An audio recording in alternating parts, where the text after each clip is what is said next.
Welcome back.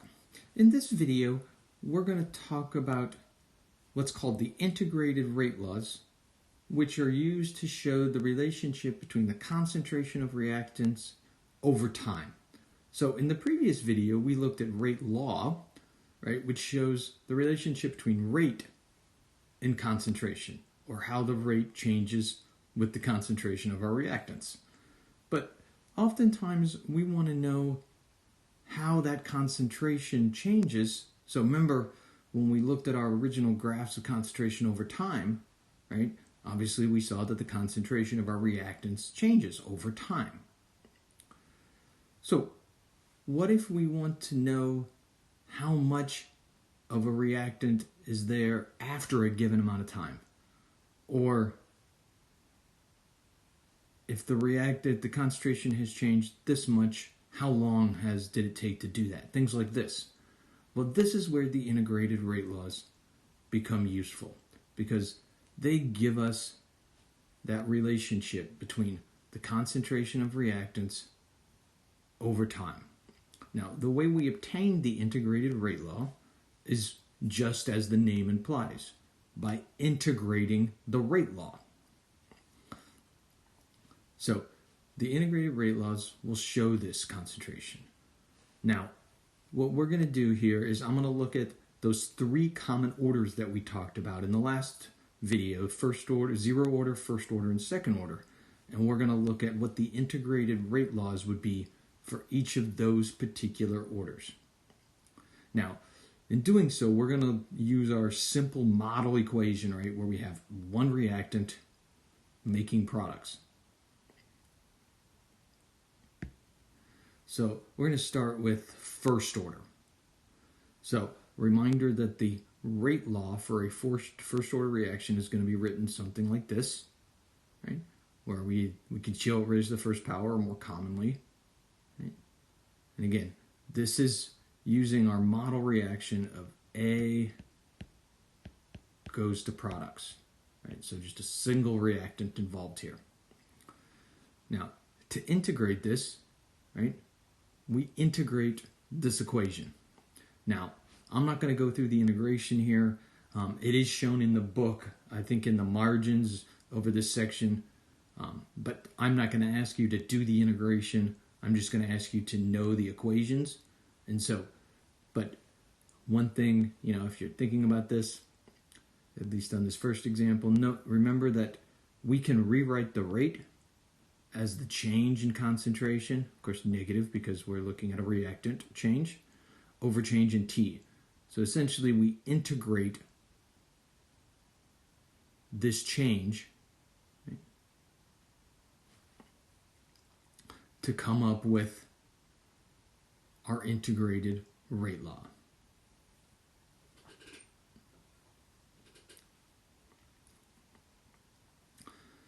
Okay. So the bottom line here is when you integrate, you come up with this equation. Or this is one way to write that equation. Now, one thing you'll notice is when they write the integrated rate laws in the book, they write them in a linear manner, right? So they write it very specifically to be in a linear equation. Remember a linear equation, y equals mx plus b, right? So we write it in this format. And so if we look at our equation, right, your y here is going to be the ln, or if you don't remember what this is, that's the natural log, right? The ln of the concentration of A equals the negative kt plus our y-intercept, which is the natural log of the initial concentration of A. So, because this is a linear equation, if I graph x and y, right, so I'm graphing x here is time, y is the natural log of A, so if I graph the natural log of A versus time, I get a linear plot. Now, of course, the slope of that based on our equation here, is negative k. Right? So our slope here, our m, is negative k, and our y-intercept is the natural log of the initial concentration. Right? So the natural log of our concentration at time 0, or our initial concentration. If we notice this, notice that we have a negative slope. Not surprising, right? And so if I calculate my slope, of course, it's going to be a negative number. And so the positive of that, the positive of my slope is going to give me k, right? Because the slope is negative k. So slope equals negative k, y-intercept is the natural log of the initial concentration. So oftentimes what we used this kind of graph for, right, would be to determine the rate constant. Right? So you could do this graph, look at the slope, and that's an easy way to get to the rate constant. Now, of course, we could also solve for the rate constant mathematically at some given time, right? We could plug in, if we know the concentration at some time t, so oftentimes we'll show that as sub t, right? So that's the concentration at any time. It's concentration at 0, right? If we know those two, if we know two concentrations, we know what the time period was, right? So this is obviously time 0. So if we know what t is here, we could calculate it mathematically as well. But we can get it quite straightforwardly if we have a graph showing it. Now, one of the things we're going to run into when we do kinetics and we start dealing with these integrated rate laws is units.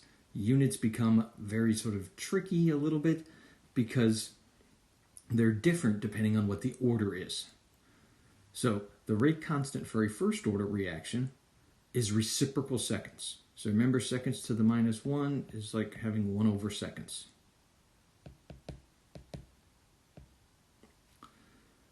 Now, of course, those units are there because, of the form of the equation, right? So when I multiply k times t, right, t is in seconds, so those units are going to cancel out.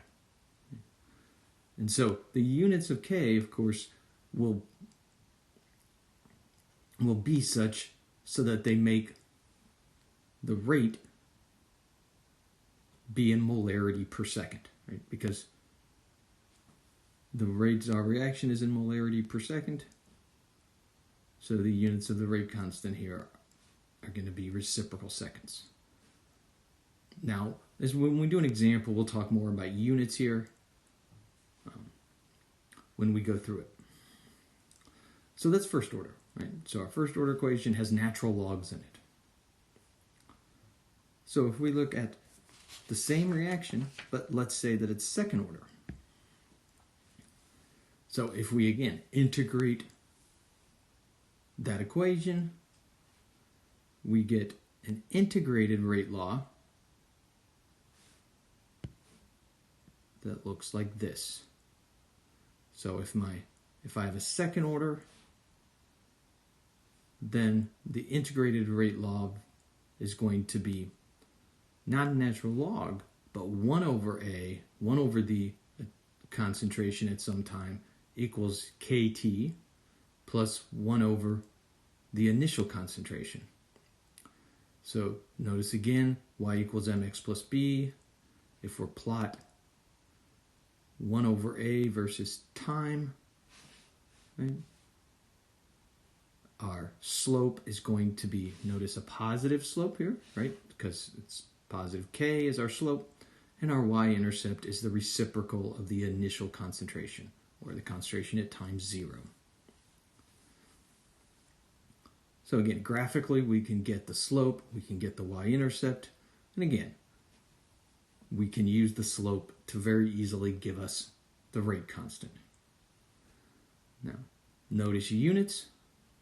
Again, this time, right, notice that if we have a rate in molarity per second, which we do, that the rate constant here, in order to make everything match up, have to be in molarity to the -1, seconds to the -1, or in other words, 1 over molarity times seconds.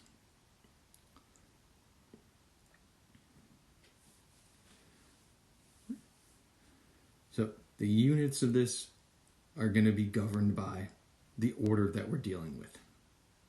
And essentially, right, if you want, you can think about it, memorize these. You can think about it just, the units on the right-hand side of the equation have to equal the units on the left-hand side of the concentration. So they have to be set up to do that.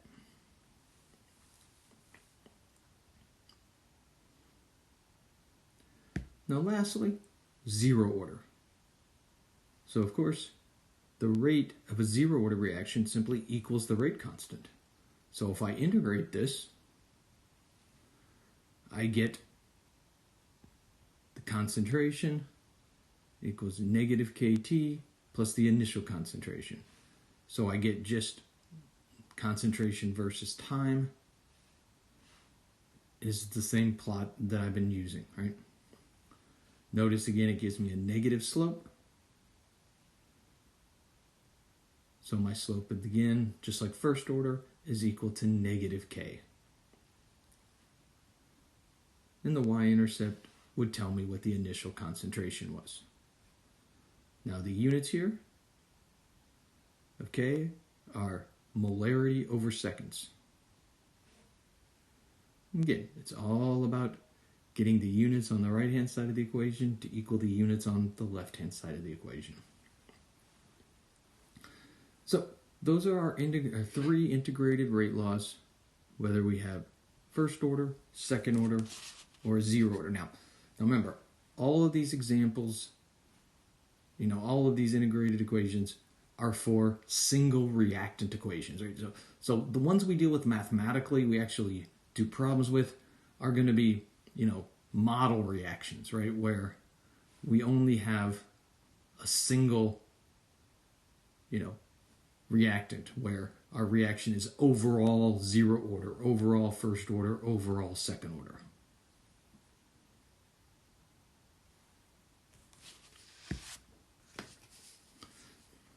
So I've talked quite a lot about this already, but just to kind of summarize, we can use graphical analysis as one methodology. So one methodology that's often used experimentally is once you get your data. So let's say you get your concentration time data from lab.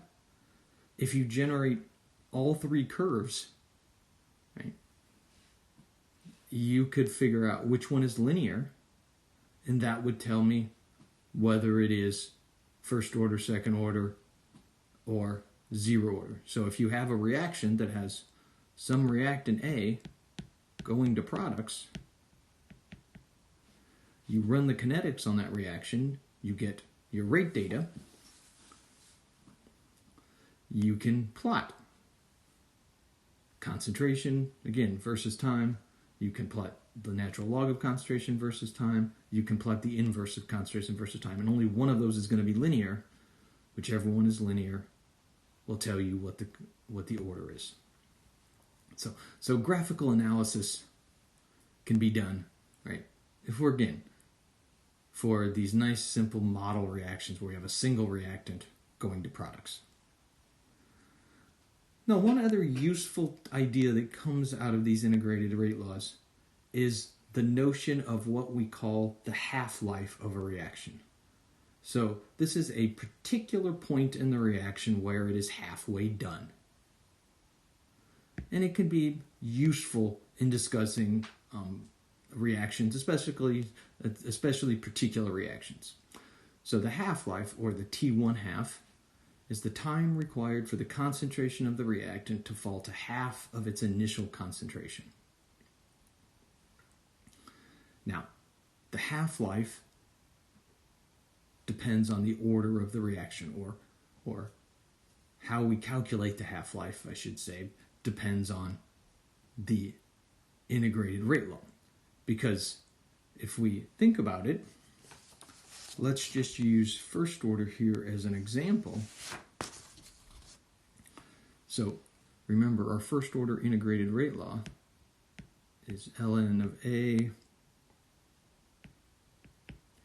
equals negative KT,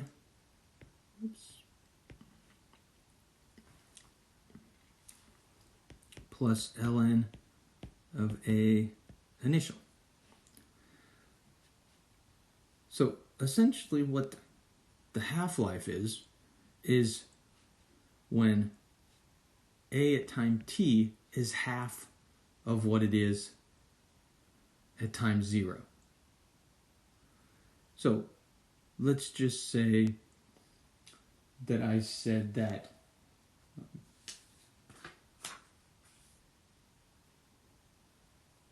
my concentration at time 0 was 1, and the concentration at times t was 0.5, or we could do 2 and 1, or whatever, right? But it is a particular point over the course of this reaction. So let's just look at that. So let's say I put ln of 0.5 equals negative KT plus ln of 1. So if I solve through that,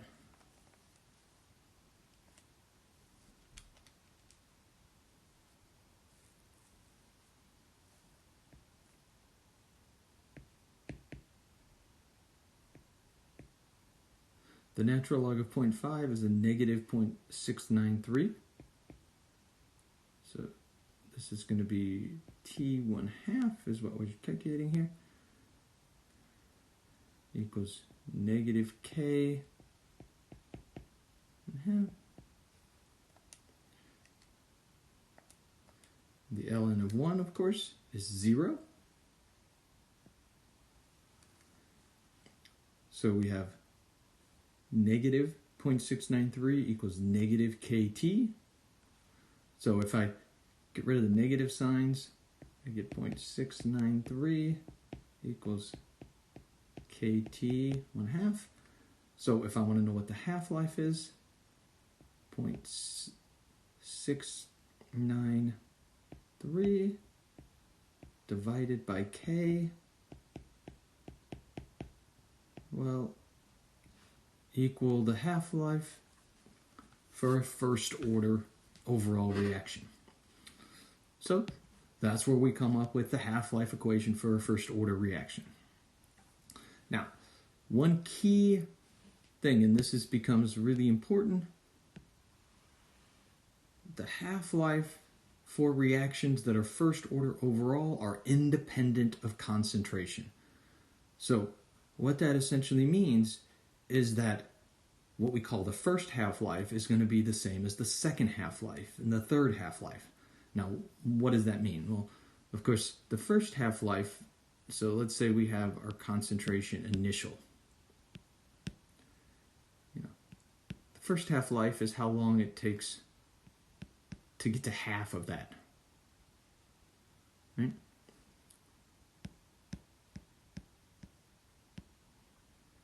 The second half-life would go from having 50% of it left, right, or half of it, to having a quarter of it left. Third half-life, so this is the first half-life, this is the second half-life. The third half-life would go from having 25% of it to having 12.5%, or 1/8. 1/16, etc. Right? Third, fourth. Now, the key here is, if I look at each of these individual half-lives, right, this half-life, right, is going to be equal to 0.693 over K. This half-life is also equal to 0.693 over K, right? K is the rate constant, right? It's not going to change. And so whatever time this is going to be equal, right? So it's going to take the same amount of time to go from 100% to 50%, to go from 50% to 25, take that same amount of time to go from 25 to 12 and a half, take that same amount of time to go from, etc. So each of these half-lives are going to take the same amount of time. Now, this will come back to us a lot when we get into the very end of the semester. We start talking about nuclear decay, which is a first-order kinetic process.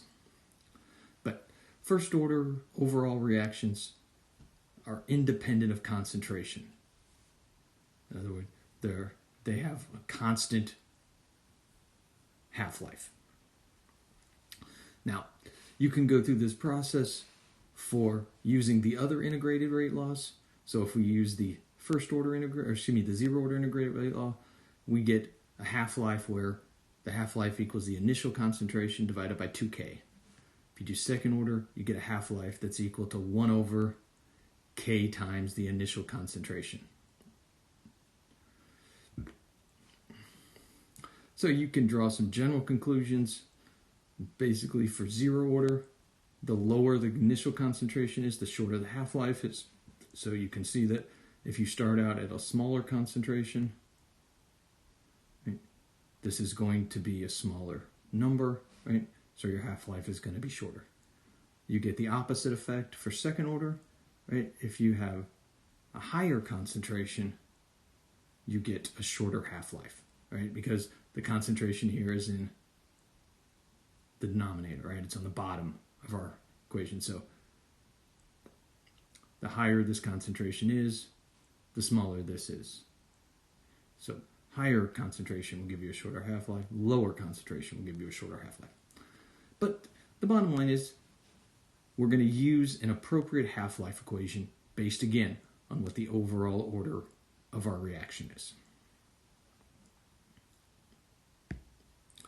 Now, as I alluded to earlier, the most important of these is the first order half-life in terms of, sort of consequences beyond just the kinetics, right?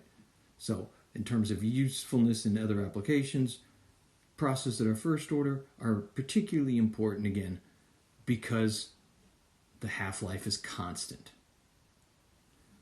So if I know what the half-life, I can very easily predict, how long it takes to go to 50%. Well, that's fine. But for a first order, I can then predict how long it would take to go to 25% because you're going to be the same amount of time. So you get that nice reproducible half-life. Makes it very easy to predict the behavior. Now with the other, when you contrast that to zero order and second order, and why you can't do that, right? Notice the half-life is going to be constantly changing, right? Because that first half-life is going to rely on the initial concentration. The second half-life. And finally, to wrap up this section, I just wanted to direct you to this table that's in your textbook that gives a very nice sort of summary of all of this information that we've talked about in the last two videos. So you can see it has each of our common orders, and it has what the rate law would be, what the units of K are, right? Whether K is part of our rate law or part of our integrated rate law. So it gives the units of K, gives the appropriate integrated rate law, what the graph is, and of course also the half-life equation. Now, you may see some different versions of these, but the most important ones are the linear version, specifically for first order. Sometimes they will show it in what's sometimes referred to as the differential version, but the one that we'll commonly use is the linear version of that equation. And same thing with the half-lives. You will maybe see a version where K is kind of pulled out, separated to look like this. But again, this is typically the ones that I will show, or like if I give them to you on equations. And that brings up the last point here, in that I don't expect you to memorize these equations. I will provide all of these equations for you. Now, what I won't provide is what order they're related to. So So I'll give you a sheet of these kinetics equations, but you need to be able to look at the integrated rate laws here, or look at and say, oh yeah, the integrated rate law for first order is the one with the natural logs. So if my reaction is the first order, right, then I need to pick this integrated rate law to use. So you need to be able to match up the appropriate rate laws, integrated rate laws, half-life expressions, units, etc., with the particular order. But you don't have to memorize the equations. They'll be there for you. All right, so I'm going to wrap this up.